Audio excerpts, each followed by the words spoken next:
media portrays India to be. They talk about human rights abuses in factories and stuff. So now coming to the consumer behavior part.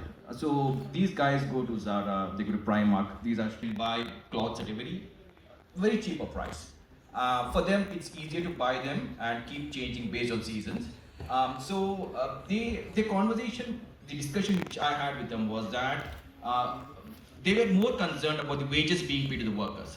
But on the contrary, will they pay more for the particular textiles or to their dresses? But they were not willing to pay more.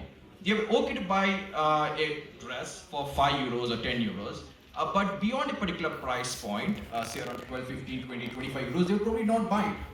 But they still want as a consumer, they still want the product at a cheaper price, but then they also expect the wages to be the European standard, which cannot work both the ways. So once the wages increases, it's obvious that the price is going to increase. So if the price increases, then the sales, I don't know whether the sales is going to come down, it's going to affect the sales. So you're not sure. So the consumer behavior, it's quite very subjective about how it goes about. This discussion which we were having with one of our strategic partners, companies which did attend one of our sections at the European Parliament. It's right from a larger companies which are well-known, branded and stuff. The usual way they approach a smaller supplier is that they would say, okay, let us know what the price of your product is. Okay, your price of the product is 100 rupees. Then they would dictate what would be the margin. Of course, they would buy in bulk. It's going to be huge orders. They would dictate it's going to be 10% is what we're going to put a margin on.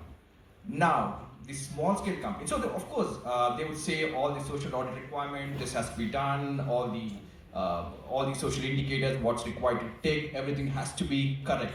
So the pressure is on that small businessman who's probably working on that 10 rupees margin to ensure this all puts in place. From their side, they're trying to get all the ticks right.